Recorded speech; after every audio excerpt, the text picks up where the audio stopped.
Well, it's Monday, October 28th. As usual, I'm double tasking right now. I'm driving home from the Monster Factory after getting some stuff done. Just some office stuff done and moving some stuff and just general maintenance. And I wasn't going to make a show tonight. And then I saw everything that was going on with Jordan, ACH, and saw a lot of comments on it. And some of them I agreed with, and a lot of them I didn't. And those who know me know I don't shy away from topics too often, and this will not be an exception. I have huge issues with people popping off and acting like certain things aren't an issue, meaning racism in wrestling and racism in general. It wasn't too long ago that, there were separate water fountains, and, it was illegal to marry a black person to marry a white person and vice versa. So let's not pretend this is ancient history here. But I will say this, and I was saying it earlier to a couple people when we were discussing at the Monster Factory. I can't get too angry at people, because what I always say is, if they don't know, they don't know. But if you inform people and they still have that opinion, then you've done all you can. You can't help them. You can try to convince them, but a lot of times you're never going to convince somebody. You could lay the facts right out to them, and you're never going to convince them. So let's get right to the heart of the matter. Like, I saw the shirt, and right away I looked at it, and I was like, oof. Okay. And the thing is, like he had stated, that if it was on a white shirt, a gray shirt, a blue shirt, a red shirt, I'm not thinking as awful as seeing that on the black shirt, because then it immediately makes me think of those lawn jockey and the minstrel shows and the Sambo type crap, man. And everybody thinks it's goofy and it's funny, but it isn't. But I think it was inadvertent. I don't think it was deliberate.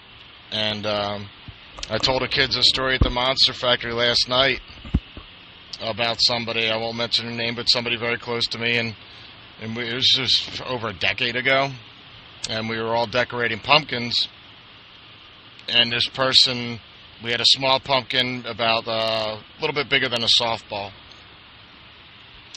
and they wanted to make a spider.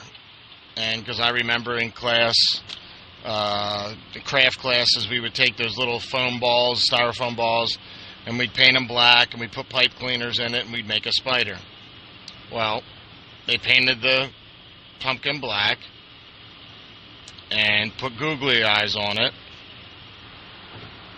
And then she goes, oh my God, we don't have pipe cleaners. I'll just use yarn. And I go, what? So she puts 4 pieces of yarn on each side. And I looked at it, I go, what in the hell are you doing? And they didn't even realize what it looked like. Now keep in mind, where we're going to put this at was in an all-black neighborhood. So if they knocked on my door and they beat our asses, it's justifiable. But they did this and they didn't realize it until I pointed it out, and then they went, oh my God, and immediately painted it over and made something else. Apologized, oh my God, I can't believe I did that. But that's the thing is, sometimes you don't realize it. If you don't know, you don't know. And I'll tell another story. So I live in an all-black neighborhood. We bought the house 2003 or 4, and I remember when I bought it, it was my friends and all, and they don't even realize it.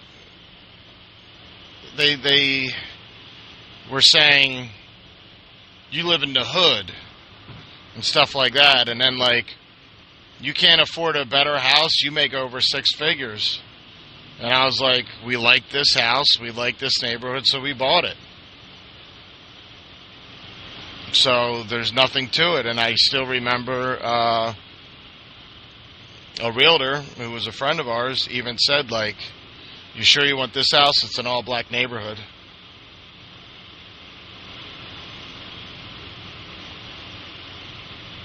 And I was just like, "What? Yeah, of course we do." And, like, thank you.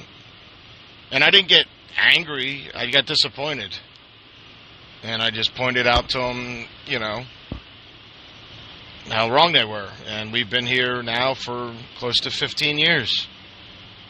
And we love the neighborhood. Is there problems? Yeah, as much as there is in white neighborhoods. Because I remember I was in a very rich neighborhood growing up, and the people across the street had parties every single weekend. Cops were called every single weekend.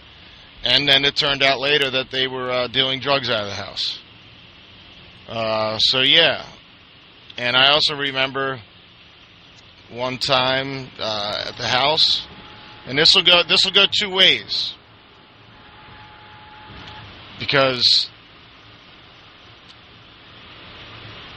I will fight and try to call people out for saying stupid things, but then I'll also tell, and when I say that I mean white people saying really racist stuff, but I'm also going to call out some black people when they say stuff, because there was one time at the Monster Factory where one of the students was throwing around the M-bomb left and right. And I said, "Stop it." And he goes, "Why?" And I said, "Get over here." And I took both of them. I told them a story, and I'll tell this story right now. So when I moved in my house, I was having, I didn't have a lot of money. I had a lot of money, but I didn't have a lot of money because I had to pay for my own wedding and stuff. And if everybody knows, wedding's a lot of money. So I paid for my own wedding. And what we did was we didn't have like a big reception. We had just friends to our house, had it catered, an outside barbecue, because we got married in August, had an outside barbecue. And I told everybody you didn't have to bring presents or anything. It was just come on by and hang out and party and stuff like that. So what I did was I have a huge backyard. So what I did was I was going to, we were going to play like horseshoes and washers and stuff like that late at night. So what I did was, to make room for parking, is I parked my car out back, or my truck in the yard out back, because we got double gate that I can open up and I can drive right on my lawn. And I just had my truck there to point it at the horseshoe pit, and also we could play at night. So I just remember as we're there, I got a bunch of white people in my yard, and we're hanging out and we're partying and we're having a barbecue, and I invited people over and stuff, and neighbors and everybody. And so as we're partying, one of the fathers of one of my best friends, and the father is very wealthy, is talking, and I can overhear them talking, and them talking about the neighborhood and all. And then my friend's like, no, Dan got very lucky getting this neighborhood. He found a good one. I said, "What'd you just say?" Like, no, it's a good neighbor. I go, "What do you mean you found a good one?" And then, and I took issue with it. And then maybe I thought I was jumping the gun, and like they were just saying I found a good neighborhood. But then they both ask, is the reason I bought my truck out back because of the crime, and you're afraid, since it's brand new, that it's going to get stolen or damaged? And I'm just like, oh my God, like, do these people not realize like how stupid they look and how dumb they sound? So I kind of call them out on that. And I tell them how great my neighborhood is, and I love it, and all this stuff. But as I'm saying this, and to a T, a group of teenage kids are walking down my street, and we're about 20 feet from them, and they're 100 yards apart, and they're yelling back, throwing N-bombs at each other, like, "Hey, come on over. Hey, you getting the peeps together?" And just going back and forth. And my stomach sunk, and I'm just like, you guys, man, this is what they're going to get of my neighborhood. And So I told the two kids who were throwing the N-bombs back and forth in my gym that that's what people are going to think of you. And I know you think that you're taking that word and you're making it your own. Trust me, you're not. Because the white people are laughing at you when you say that. I'm sorry, they are. Think of me as a double agent, if you will, because I can hang with white people and black people. But for some reason, because I got the big beard and I'm 240 pounds and I kind of rock flannels and camouflage hats from time to time, when I'm at a bar, they think they can be racist as hell to me. And I hear it all. So, like, that word, dropping that bomb all the time isn't doing you any favors. But that's what it is. I mean, some people, they just don't know, and they don't know how they're reacting. For example, my grandparents, were they racist? I don't know. I never saw it. I had plenty of black friends growing up. I know that's always like the joke and line, like, I'm not racist. I have black friends. But no, I had plenty of black friends. And my parents always told me, you know, love everybody and not to be racist, this, and this. And then, like, you know, I'd have friends over, and my grandmother would answer the door and say, Dan, there's a colored kid at the door for you. And I would watch my friend's face, like, sink. And I'm like, sorry, ma'am. But she doesn't know. You know, I can't be mad if she just doesn't know. She doesn't realize, because that's, well, you know, the figure, this was back in probably 1983, 84. And, you know, at the time she was probably 70 years old. So, you know, she's been around since the 20s, the 30s, the 40s, the 50s. So, that was how people talked. But getting back to, like, my parents and all, so, like, I was friends with a lot of black people, and I would, I remember, like, a group of us, we had, like, a breakdancing group and all, and we always hung out, and, you know, the movie Breaking came out, and nobody wanted to see it except my black friends, and, I told my dad, hey, could you give me, Coy, and Jermaine a ride to the movie theaters? And he's like, don't you have any white friends? And I'm like, what does that matter? And he got really mad, and I just remember being at the movies and, like, kind of telling him that. And I was just like, hey, man, just watch what you say and how you act, because here's what my dad had to say. And it was like, I don't know, I just didn't want them to say anything that would make my dad hate him.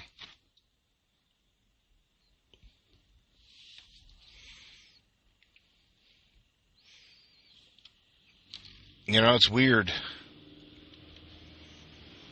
And some people, when they,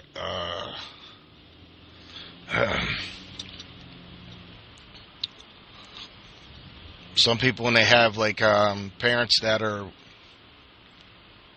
act a certain way, like, you know, you become like that. But I was the exact opposite. And there was times, you know, nobody's completely innocent, man. There was times, man, where growing up when I was 15, 16 years old, man, you know, I was dropping those N-bombs and being racist, but it was more out of frustrations and situations, you know, between being bullied and things like that. You know, you're getting bullied and beat up by a fat person, you call him a fat piece of shit. So you're getting beat up and bullied by a black person, you know, you drop that N-bomb, you do what hurts the most. And you know, nobody's perfect, and I learned from it. And I also remember one time I was, you know, this is crazy, but I was hanging in Camden when I was probably like 16 or 17. But I was hanging in Camden. If you guys don't know Camden, New Jersey, it's pretty wild. A lot of crime, a lot of drugs.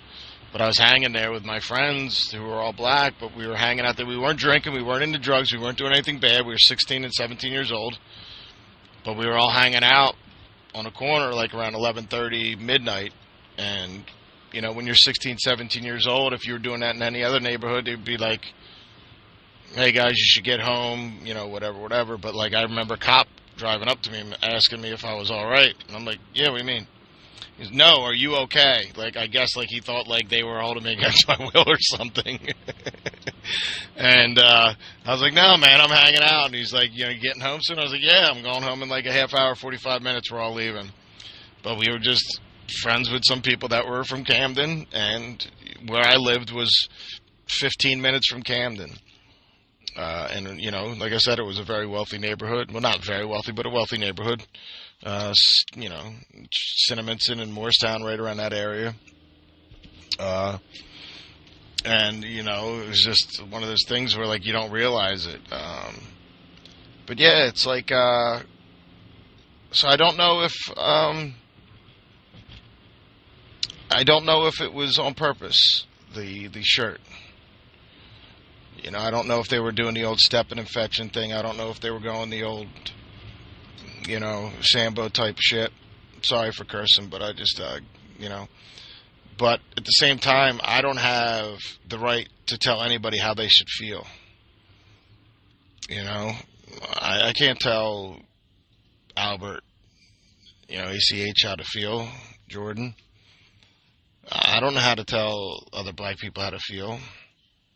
I don't. But I can, you know, have some empathy for them. And I know how I would handle it if I was somebody at the WWE or somebody else. I wouldn't make it some corporate crap. I would make it very informal. And I would do it off-prem. And I would just sit down. I would maybe ask if I could come to his place or go meet somewhere, and I would just sit and talk. Or I'd say, would you like to get everybody together? And I'd have a company-wide meeting or do something. Learn from it, because it's real. Like, racism is real. Like, I don't care what you guys say. It's real. It's out there. I see it all the time. I remember when I worked for the phone company, Verizon, and I was talking to a manager, and I liked the guy, his supervisor, and he seemed like a really cool guy. And I was telling him, and he's like, what took you so? I was like, oh, man, I was in this guy's house, and there was just garbage everywhere. It was like a hoarder, and it was disgusting, and this, and this. And he goes, hey, is he, and he puts his hand, like, down his face, because there was, like, other people around him. We were, like, in a cubicle. I was like, what was that? You know, is he, and I go, what does that mean? He goes, black. Was he black? And I go, what does that have to do with anything?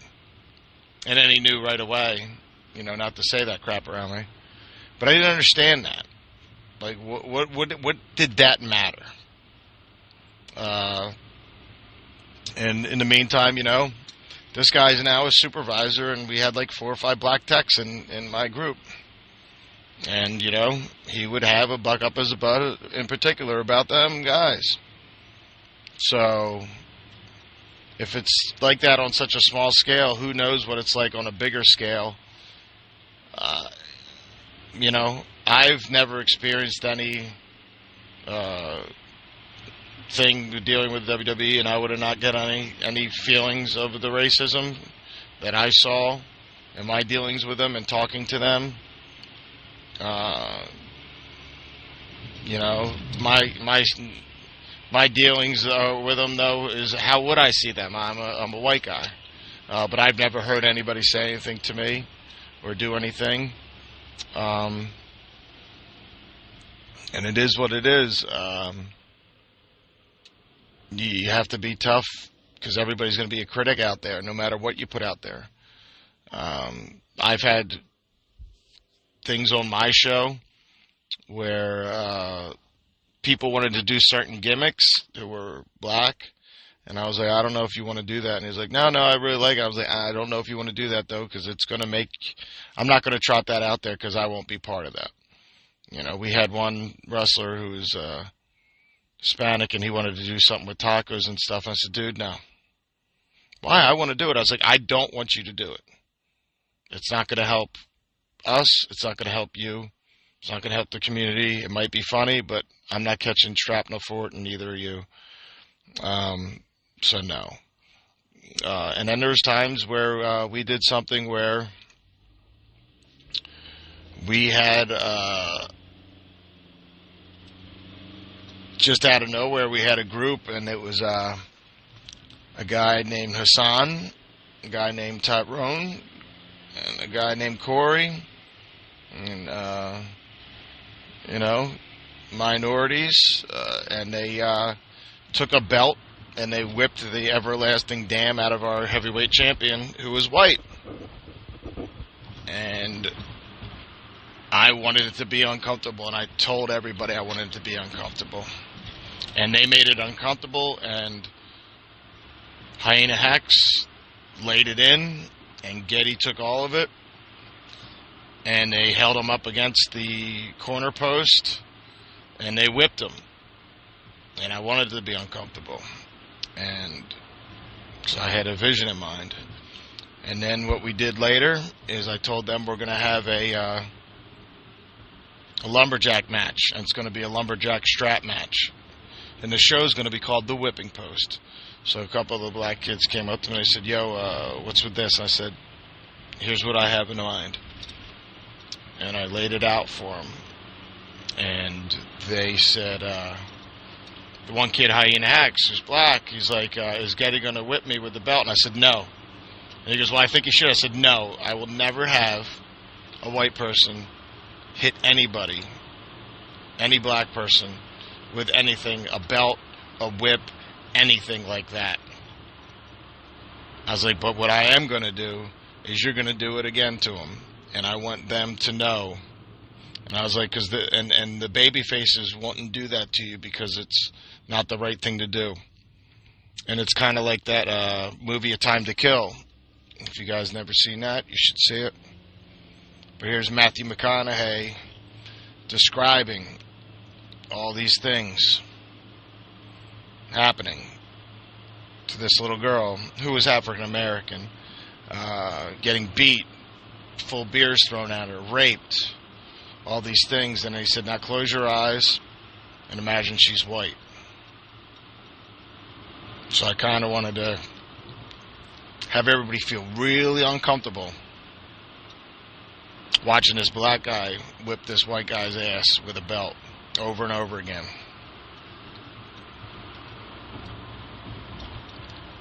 And that was just, for about 15 seconds of getting hit with a belt. Now, I don't know if you guys have done your research and looked at what whips do to people's backs, but imagine generations going through that. So, like I said, I will never pretend to know what anybody has gone through, but I'll be damned if I'm going to let somebody say it's not a big deal or anything like that.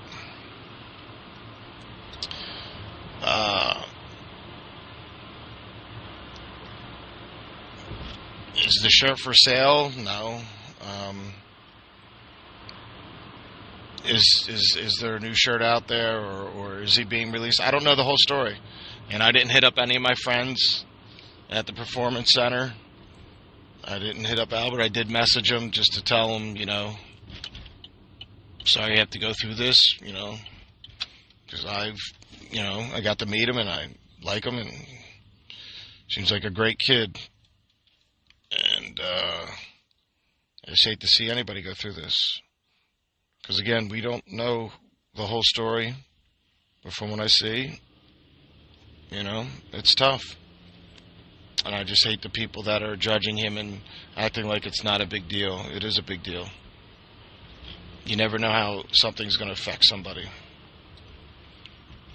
I just hope, there's other people saying in some reports about Vince going to release him or do that and do that. And I've heard other stories where Vince's big thing is if somebody's unhappy, I let them go. But I think this is one of those things, and I guess it's me as a coach, as a teacher. I don't like to lose anybody. So I think there should be an actual discussion and a sit down and see if anything has to change. Like I said, I don't know. Maybe it was inadvertent accident. You know, you can't be mad at somebody if they don't know. If they don't know, they just don't know. And I think that's maybe what we had going on. But that's it. That's my take on it. Comment. Let me know how you feel. But these are just my instances I had to deal with. Nobody's an angel. Nobody's perfect. I never claimed to be. But in my 45 years, I've grown. I think it's really cool to see my daughters with, you know, black friends, or as they call them, brown friends. And, you know, they don't even think anything of it. For example, I can remember a year or two ago, they were talking about all their friends, and I forget the girl's name, and I was like, which one's that? And my daughter goes, you know, the really pretty one. And I go, honey, who? And then my wife goes, the brown girl. And I said, oh, okay. But it didn't even come into my daughter's head. So I'm pretty proud of that. But the thing is, as they get older, they start hanging around people, then they're around different people's parents, and they hear those things being said, and, you know, it really can change things. Like I always say, adults find ways to screw everything up. So let's hope this doesn't happen. Okay? That's all I got. I'm at 27 minutes. Usually go about 30. Oh, here's the thing. I did a Wednesday Night Wars last week. Recorded it. Never put it out. So I'm not going to, because about 10 minutes of it was me in a traffic jam yelling about a fire truck that somebody wouldn't let get past. So probably wasn't the greatest radio show. So we'll maybe do another one later. Maybe do one this week.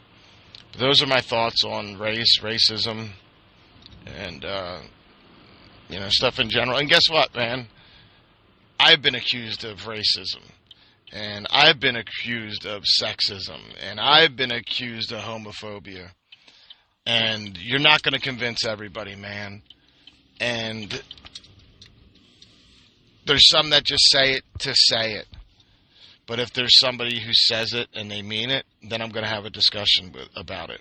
And I'm going to confront it. And I wanted to get to the bottom of it. And I don't want people to feel that way.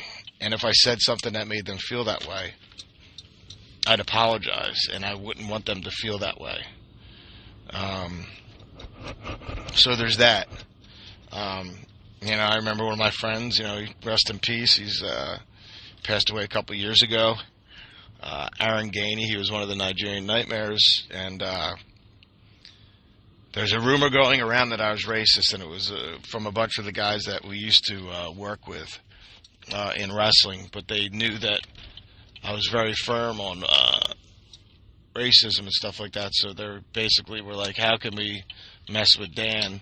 So they started saying that I was racist, and they were spreading like fake text messages and stuff like that, like literally like just like some real horse crap that everybody knows I would never do.